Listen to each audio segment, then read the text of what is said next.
Okie dokie. Today we're going to be looking at the gravitational deflection of light next to that passes near the sun or any other gravitational object, strongly gravitational object. So let's take a look at this right here. We're gonna do is an easy derivation first, and then we'll do the more difficult one. We will not be using general relativity in this lecture. I have another one that's coming up that I will do the general relativity derivation. So today we're just going to keep it simple.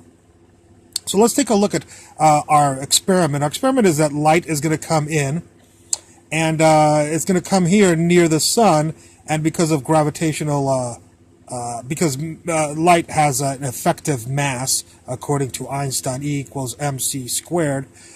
Even though light does not have mass, it has what's called an effective mass.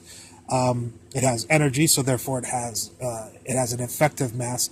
The mass will be coupled to the sun's gravitational field, and so the sun will affect the path of the light, just like it affects the path of a planet. Even though light does not have mass, it does have effective mass. So here's light coming in, and at a specific distance, which we'll call r. It's sometimes called the impact parameter, and here it's coming out at an angle of we'll call alpha. So the easy derivation is to see what kind of variables and constants we have in this experiment. Obviously, one constant that we have in this experiment is the strength of the gravitational field, the universal constant. The distance that the light passes by from the center of the sun, which we'll call r. The velocity of the light will obviously be important, and the mass of the sun will be important. So we'd like to make an equation where alpha is a function of these four entities here, and let's see how they would each affect it. Well, obviously, if the mass of the sun were really big, the light would deflect more. So we would think that we'd put the mass of the sun on top. If you put it on the bottom, then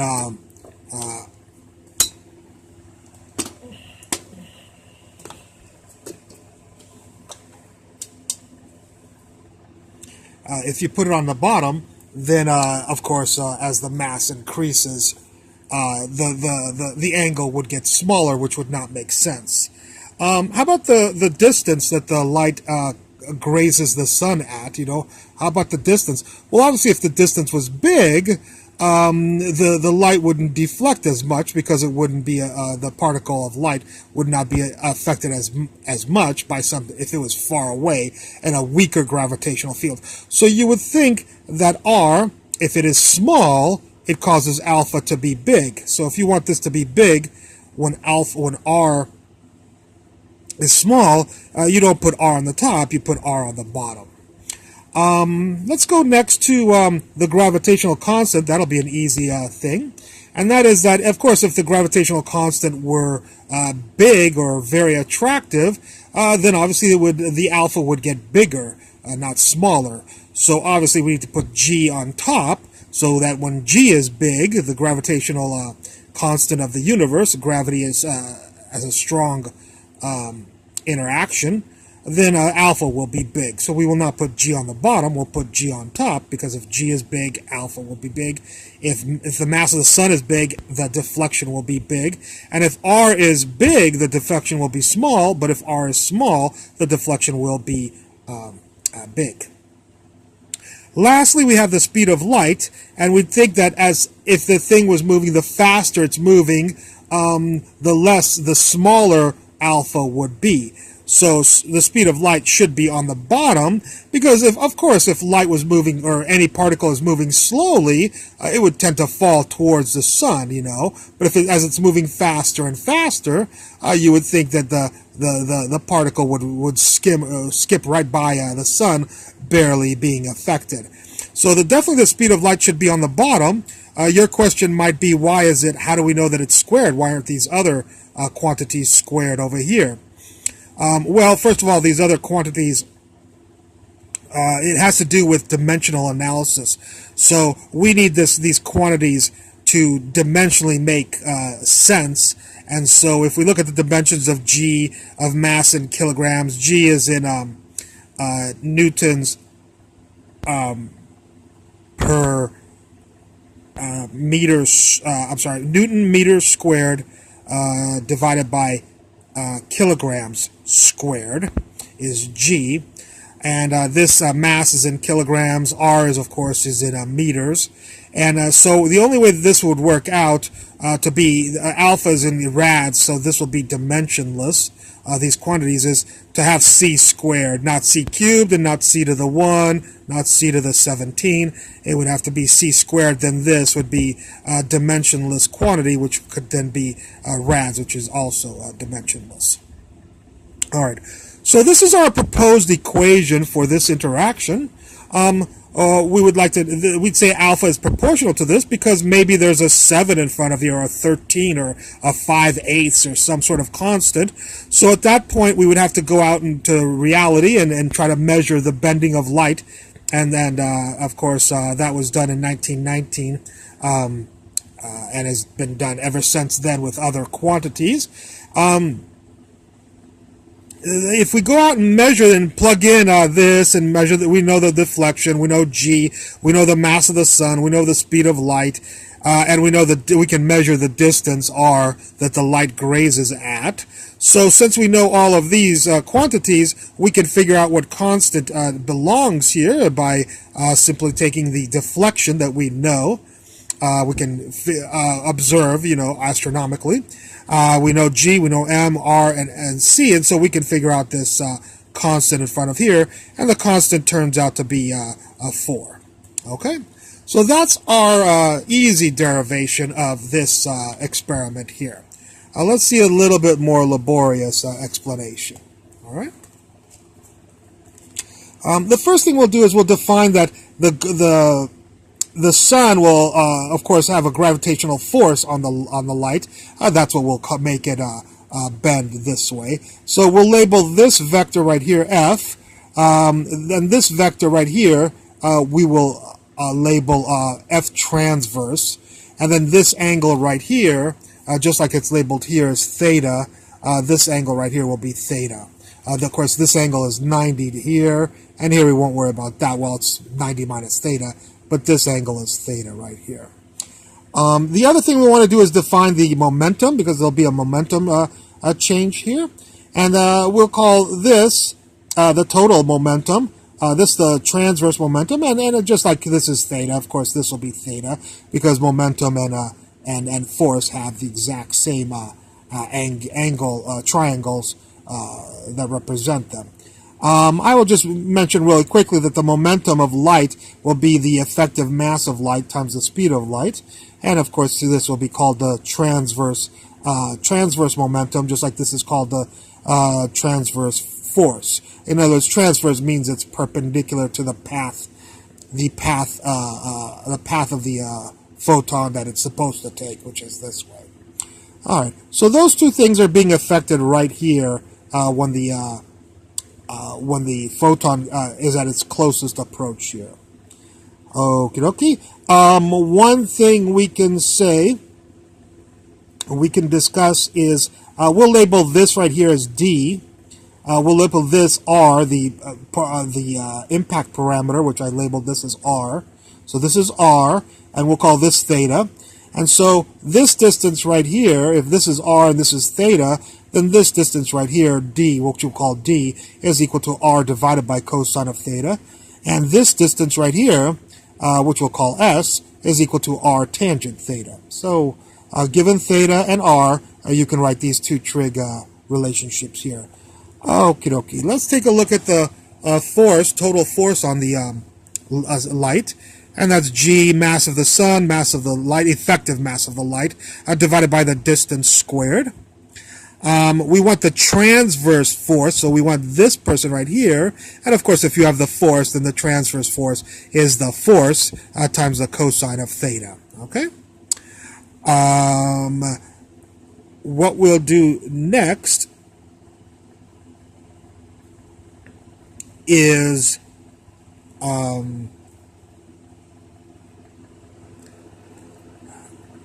assign the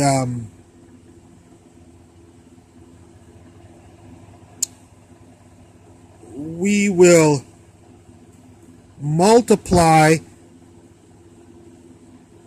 the transverse force by cosine squared here, and let's come up here. Here we'll have ds dt equals the speed of light. So that's saying that this is moving at the speed of this distance is changing at the speed of light, is what we're saying here. S, remember, is r tangent theta, so we'll have for S we'll have r tangent theta. So the derivative of S, the derivative of r tangent theta, dt equals the speed of light. So dt, if we take the derivative of this, we can solve it for dt and take the derivative of this. The derivative of tangent, of course, is secant squared. There's the r. It'll be tangent theta, secant squared theta times d theta will be the derivative of the top, and the c will pop on the bottom right there, and the dt will be right here. So if you take the derivative of this and solve for dt, you will get this quantity right here.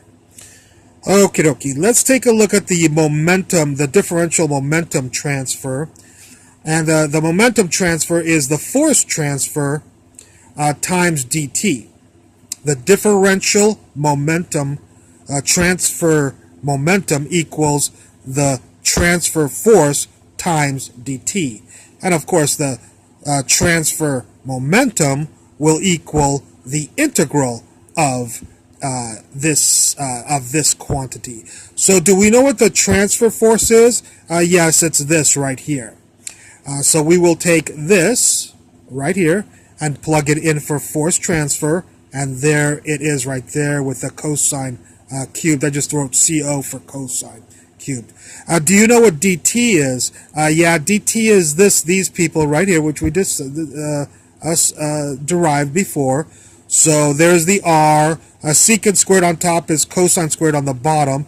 And this, I wrote CO for cosine because I didn't want to get confused with the speed of light, which is c right here. And then, of course, there's the d theta right there. So if you plug this into the transfer force, you'll get this. And if you plug this in for dt, you'll get all of this right here. Okay? And we'll be doing that integral from theta, the angle theta here, will equal negative pi over 2, which means it will be way over here, until theta equals pi over 2, which will be way over here. So this will be negative pi over 2, and this will be pi over 2. So we'll be integrating from the light ray goes from theta equals negative pi over 2 to theta equals pi over 2. So that's the reason for these limits right here. Okay, and I'm sorry I didn't show you this right here. A lot of people were going like, this was cosine, where'd the cosine cubed come from? Well, one of the cosines came from right here. So that's one of the cosines. But right here we had d squared. I forgot to show you. We have the g is right here. The ms is right here. The ml is right here. But where'd this r squared come from? Well, it's the d squared is missing here. So if we look over here, d squared will be equal to d squared will be equal to r squared over cosine squared. So if you put a d squared on the bottom, you'll have r squared on the bottom, and then cosine squared will go on top. So one cosine comes from here, the other two cosines come from the cosine squared, because d squared gives you cosine squared, and so cosine squared that comes from the d squared with the cosine gives you the cosine cubed right there. All right, that's what these purple lines are supposed to depict. If you can, I don't know if you can see those purple lines if they come here. But that's how the cosine cubed came about here. So I apologize for not explaining that before. Okay, so we were over here at the transverse momentum, gave us this. And basically, we'll end up with, this is cosine squared, this is cosine cubed, and so that will give you a cosine on top. Everything else is constant, so it's going to be all pulled out of the integral. So there's G, there's G, there's the mass of the sun, the effective mass of the light, one of the R's, here's the speed of light right here, this R and that R squared will give you just an R, so that takes care of that. Cosine cubed, cosine squared just gives you a cosine on top. That is cosine of theta, of course, as we see here. So we'll have to do the integral of cosine of theta d theta. I did it really quickly here. The integral of cosine, of course, is sine. Sine of pi over 2 is 1 minus sine of negative pi over 2 is negative 1. 1 minus negative 1 is 2. So the integral of cosine cubed over cosine squared d theta is equal to 2, which I placed right here. Okay, now this is the transverse momentum, this is the total momentum, and it turns out that the angle alpha right here is equal to the transverse momentum, approximately equal to the transverse momentum over the total momentum if alpha is very small.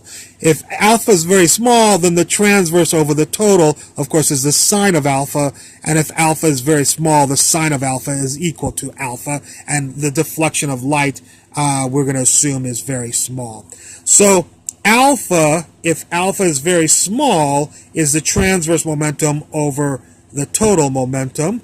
And so if we take the transverse momentum, all of these people, and divide by ml, the mass of light, times the speed of light, the G will live, the mass of the sun will live, mass of light divided by mass of light will give you no mass of light. The R will live, and this divided by C will pop the C in the bottom. So C on the bottom, there's another C from the transverse momentum, will give you the C squared, the speed of light squared.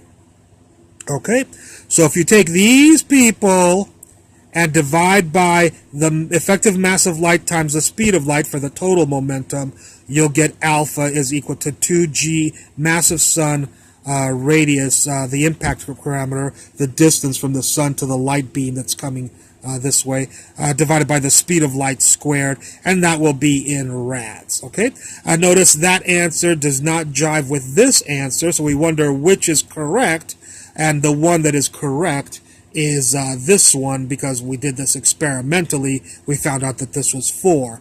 It will turn out that this will not be correct, and that's why we need Einstein's theory of general relativity, which is another lecture which you can look for, and it will appear just above this lecture. Okay, I hope you enjoyed this lecture, and I look forward to any comments at the bottom. Thank you very much.